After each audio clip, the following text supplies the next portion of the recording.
episode of After All, and welcome to our kitchen. I'm gonna show you how I make the easy French omelette for breakfast, and I'm gonna use all of this to make it a balanced breakfast. So we'll set our bacon off to the side. We're gonna take a smallish mixing bowl, crack some eggs into that mixing bowl.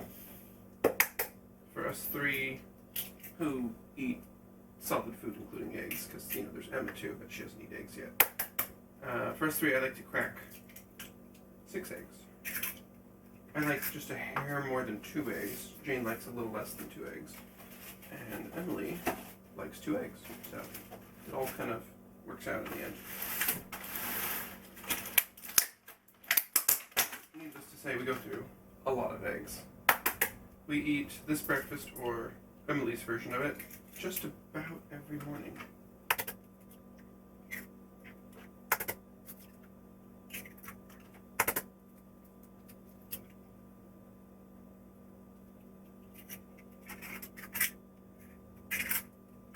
And I like to crunch up all my eggshells into one big egg tower.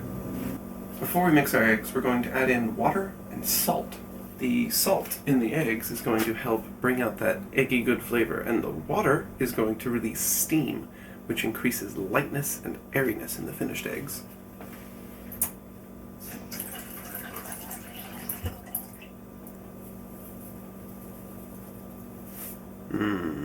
Salty. And now we whisk.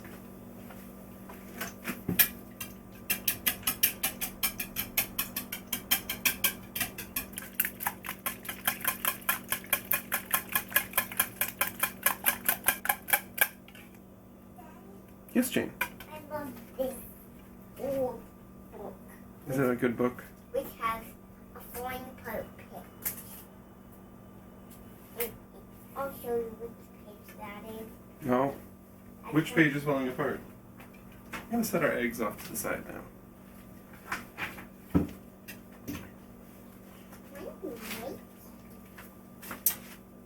I'm making breakfast. What are you making?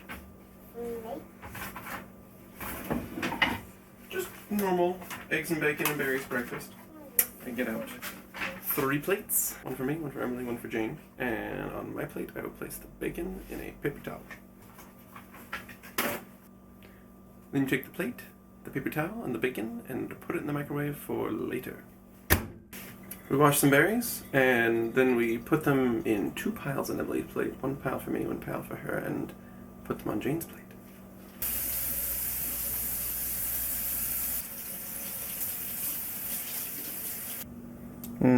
Look at that. Nice and done. Alright, so first you want to go ahead and get some butter melting in the pan. This is essentially the major reason that French omelet is such a good way to make eggs, is just all of that yummy, melty butter. I can already tell you're going to need more butter. Give your eggs a quick re-whisk. Fluff some air back into them. And then right before you pour them in, you want to turn it up to medium heat. And then pour it in gently right in the center. Trying not to move aside too much of the butter. And then as soon as it's in there, you just want to start stirring it constantly. Don't want to let the eggs on the bottom cook. So a constant stirring, never letting up. Get around to the edges every once in a while. Make sure nothing in this pan sits still. While we are sitting here stirring, and on medium heat it will take a while, that's kind of the idea, is to cook the eggs slowly. Let's try and read Genesis chapter 39 while we're stirring our eggs. When Joseph was taken to Egypt by the Ishmaelite traders, he was purchased by Potiphar, an Egyptian officer. Potiphar was captain of the guard for Pharaoh, the king of Egypt. The Lord was with Joseph, so he succeeded in everything he did as he served in the home of his Egyptian master. Potiphar noticed this and realized that the Lord was with Joseph, giving him success in everything he did. This pleased Potiphar, so he made Joseph his personal attendant. He put him in charge of his entire household and everything he owned. Verse 5. From the day Joseph was put in charge of his master's household and property, the Lord began to bless Potiphar's household for Joseph's sake. And all his household affairs ran smoothly, and his crops and livestock flourished. So Potiphar gave Joseph complete administrative responsibility over everything he owned. With Joseph there, he didn't worry about a thing except what kind of food to eat. Joseph was a very handsome and well-built young man, and Potiphar's wife soon began to look at him lustfully. I know, scandal, Emma. Come and sleep with me, she demanded, but Joseph refused. Good boy. Look, he told her, my master trusts me with everything in his entire household. No one here has more authority than I do. He has held back nothing from me except you. I know, it's very troubling, Emma. Because you are his wife. How could I do such a wicked thing? It would be a great sin against God. And so we see here the moral fiber of Joseph. God is not just blessing Joseph for any old reason. He's blessing Joseph because he has plans for Joseph. But the reason that he has plans for Joseph is because of the kind of man that Joseph is. And so all of this goes hand in hand. There are a lot of good men in this world that don't get blessed in the same way as Joseph. And that's not because they're not good enough. Likewise, Joseph did not get blessed because he was oh so good. He got blessed because God was going to use him because he was a good man. So you can see our eggs are starting to turn a little bit custardy. They have a deeper, darker yellow color.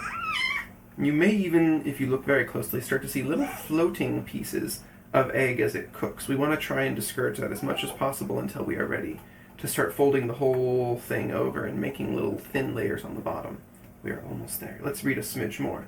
You'll see the color will begin to gray a little as it forms more and more of a custard. Verse 10. She kept putting pressure on Joseph day after day, but he refused to sleep with her, and he kept out of her way as much as possible. One day, however, no one else was around when he went in to do his work. She came and grabbed him by his cloak, demanding, "Come on, sleep with me." Joseph tore himself away, but he left his cloak in her hand as he ran from the house. The scandal is all the more increased by the small screams coming from the background. When she saw that she was holding his cloak and he had fled, she called out to her servants, much like that. Thank you, Emma. Soon all the men came running. "Look," she said, "my husband has brought this Hebrew slave here to make fools of us. He came into my room to rape me, but I screamed. When he heard me scream, he ran outside and got away, but he left his cloak behind with me." So she forms this plan to destroy Joseph. We're going to start pushing these eggs up towards the top, nice and slow. You'll see we have these little clumps of fully cooked egg that form. We're going to use that to just build up a little hill of cooked egg at the top of the pan.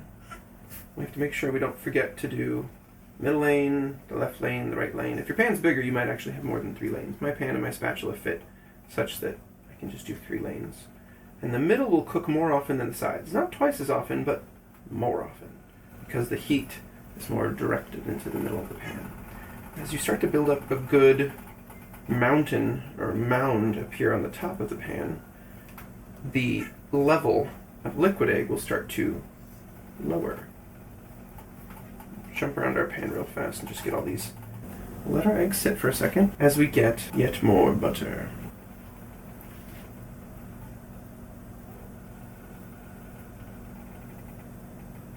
So what we're going to do is we're going to try and pick up our mound back here, and we're going to fold it over. And just let that liquid egg pour down here. This is not a tidy French omelet, it is not a traditional French omelet, but it encompasses a lot of the outcomes of a French omelet. We're going to flip the entire thing over and let this top, mostly uncooked side be on the bottom now. We'll just turn off the burner. Start our bacon. Alright, bacon's done, eggs are almost done. Carefully remove the scorching hot plate from the microwave without burning your fingers. Usually I do this just by force of will. Verse 16. She kept the cloak with her until her husband came home, and then she told him her story. "That Hebrew slave you brought into our house tried to come in and fool around with me," she said, "but when I screamed, he ran outside, leaving his cloak with me." She's clearly lying. Anyone who knows Joseph knows she's lying. And this really shows when you read the next section. Verse 19, Potiphar was furious when he heard his wife's story about how Joseph had treated her. So he took Joseph and threw him into the prison where the king's prisoners were held, and there he remained. But the Lord was with Joseph in the prison. Let's pause there actually for a second. Now the punishment for this crime would have simply been death. There's just no question about it. There's nothing in our historical records, there's nothing in the Bible that would lead us to believe that this sort of crime, if Joseph was guilty, would leave him alive. That's just not reasonable. It too often was the case that someone would die for a crime even less than this. But the fact that he's thrown into prison, I think, shows us that Potiphar doesn't really believe the story his wife is telling him. And I don't know what that has to do with her character and what that has to do with Joseph's character, but I think it's something of a combination. He knows his wife and he knows Joseph. And because of this, he knows Joseph didn't do this. Verse 21. But the Lord was with Joseph in the prison and showed him his faithful love, and the Lord made Joseph a favorite with the prison warden. Before long, the warden put Joseph in charge of all the other prisoners and over everything that happened in the prison. The warden had no more worries because Joseph took care of everything. The Lord was with him and caused everything he did to succeed. This just doesn't make sense, frankly. Outside of the Lord working, there's no good reason why a prisoner should be put in charge of a prison.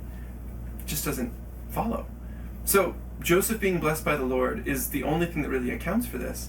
His character is stellar, but really, things have to go well for people to see that, everything goes well when you do it. And you can't control that. In normal circumstances, you can't make everything turn out the way you want it to. Things are going to happen the way they're going to happen.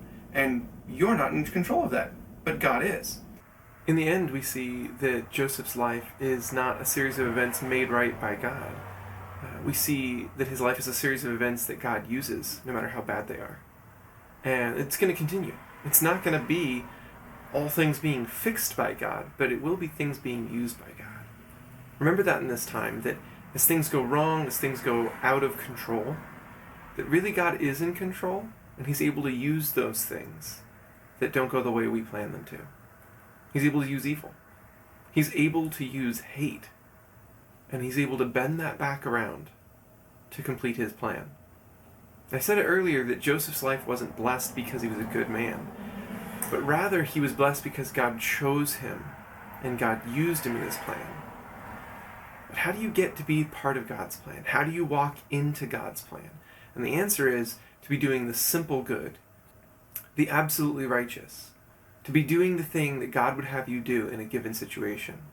And it has nothing to do with how good or how bad the circumstance is. And so now we have finished breakfast, we have Joseph in prison, and that's it for today. Let's worship.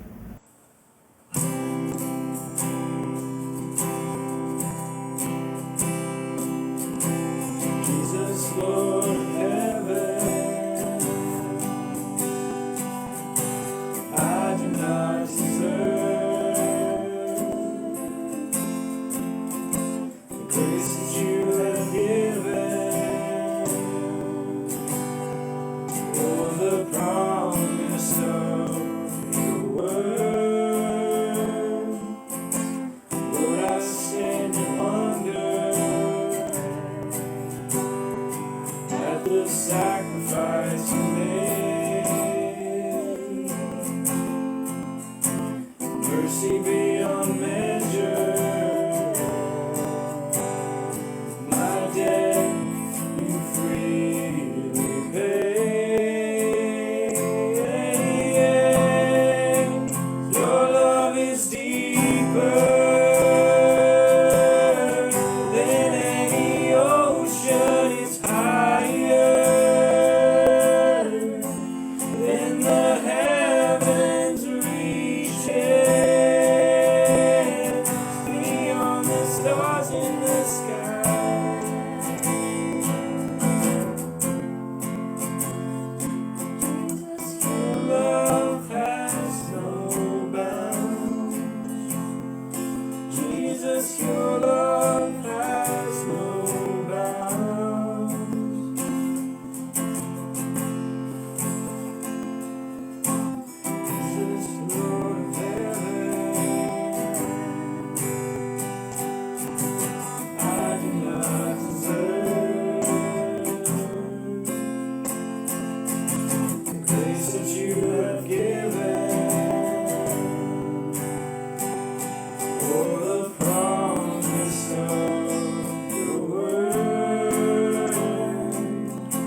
your love has no bounds. Jesus, your love has no bounds.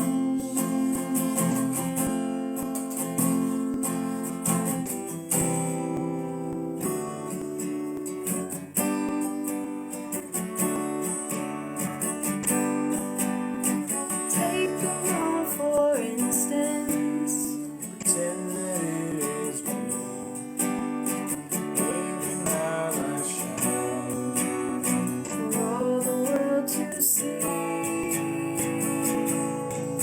But the reason that I shine so big and so bright It's because there's someone bigger. giving me life. I am the lesser light. He is the greater. He is the reason I shine. Try to be better than the sun. Try to shine on my own. All I do is make the world dark. I'll be all alone. Here's another case. Never like the one before. If I let the world get in the way, I'll shine no more. I am the lesser light. He is the greater. He is the reason I shine. I am the lesser light. He is the greater. He is the reason I shine. He is the reason I shine. So if you let the Lord shine through you, just the way that it should be, maybe even unbelievers would begin to see, and the world would be a better place for you and me. God, you're so good to me. You've always been so good to me. I'll sing it through eternity. God, you're so good to me. God, you're so good to me. You've always been so good to me. I'll sing it through eternity. God, you're so good. I wanna sing your praise all night long and every day. I wanna worship you my whole life through. God, you're so good to me. You've always been so good to me. I'll sing it through eternity. God, you're so good.